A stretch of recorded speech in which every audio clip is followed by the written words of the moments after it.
d'abord dañuy sant suñu borom julli ci rasulullah sallallahu alayhi wa sallam. sëriñ bi nag xëy na kàddu gi du gudd parce que kàddu ngërëmu président de la république la mais aussi kàddu ñaan la. ah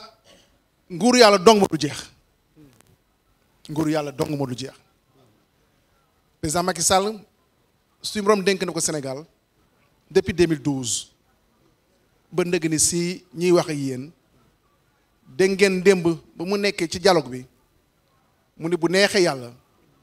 le 2 avril maanaam mission dana jeex. xam nga ku ñu dénk mbubb xam ne sa mission lu mu yàgg dana jeex waaye mission sëriñ nag du jeex parce que sëriñ man gëm naa ni yàgg nga fiy teeru ay ministre yi fiy ñëw di présider maanaam cérémonie bii xëy na déwén keneen mooy ñëw te di la ñaanal yow wér-gu-yaram ak gudd fan te gëm naa ni keneen kuy ñëw aussi déwén yaa koy teeru fii leeg ñaari at fii leeg ñetti at fii leeg juróomi at yan nag suñu borom def ngay teeru toujours donc xamuñu keneen kuy ñëw yàlla rek a ko xam waaye pour wax rek ni boo nekkee ku mel ne président Macky Sall mu liggéey Sénégal ci fànn yëpp mu def ay liggéey ci famille religieuse yi fu nekk gis nañ ko fa mu def liggéey ci askan bi fan boo jël ci askan bi def na fa jéego Sénégal bu 2012 ak Sénégal bu 2024 du benn sëñ bi wax na fi léegi Ila Touba boobu mu nekk liggéey bu am solo bu ëllëgee Ila Ndar day am te Ila Ndar boobu boo génnee Kébémer di nga mën egsi fii ci Daaru Muxti mu nekk liggéey yu am solo boo jëlee ci wàllum agriculture Samba Diobène Kam bi ngi nii toog jéego yi mu ci def kenn mënul wax nu mu toll. Modou Diagne Fada mii amee collectivité territoriale ci lu mu liggéey ci gox yi ci ville yi ci département yi ci village yi fépp ci Sénégal su ma ko continuer du wax du sotti waaye lu ñu bëgg ñu ñaanal ko mooy jàmm mooy Sénégal boo xam ni ñëpp ànd nañu nekk benn mooy Sénégal bu nga xam ni ñëpp ku nekk bëgg na moromam mooy Sénégal bu nga xam ni ku nekk yéene na moromam lu baax te loolu mënuñu ko ñaanee fenn yu dul ci keppaar yi yéen ñu ngeen xam ni suñu borom may na leen ngeen mën a tàllal ñaan te mu teel a wuy si donc kàddu ñaan boobu moom lay jottali ngeen teg ci loxo sëriñ bi mu ñaanal Sénégal jàmm Sénégal unité des cœurs Sénégal unité des esprits Sénégal de paix parce que jàmm dong moo mën a tax Sénégal fii mu jublu mu mën fa yegg jàmm dong moo mën a tax Sénégal bu ëllëgee suñu njaboot yi mën a nekk ci dëkk boo xam ni dara du ko yàq dëkk boo xam ni amul benn menace bu jógee à l'extérieur ñëw war a déstabiliser Sénégal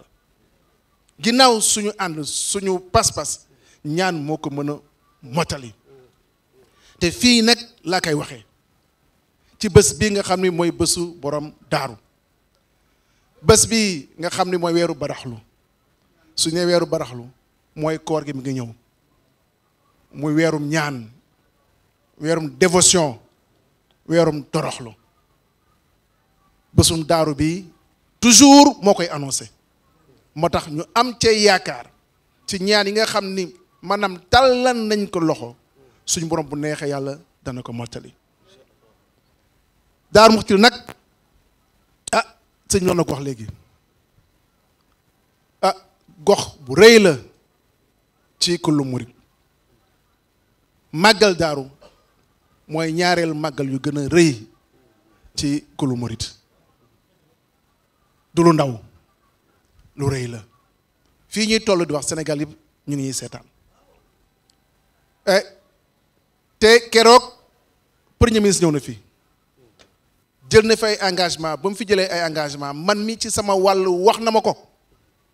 te mu neexee yàlla lépp lu ci war daañ ko ci def incha allah rabbi parce que amul dara lu ñuy def du loo xam ne ndigalu président de la république la premier ministre exécuté ko jaarle ko suñu loxo ñun ñu def ko te bu neexee yàlla engagement yooyu mu jël dana ko def parce que moo ñu war moo ñu fi tax a toog lépp loo xam ni da ngay indi maanaam saafara ci mbëbëtu askan bi da nga ciy xar sa tàng tubéy def ko parce que askan bi moo la fi teg ginnaaw suñu borom donc lépp loo xam ni maanaam engagement jël na ko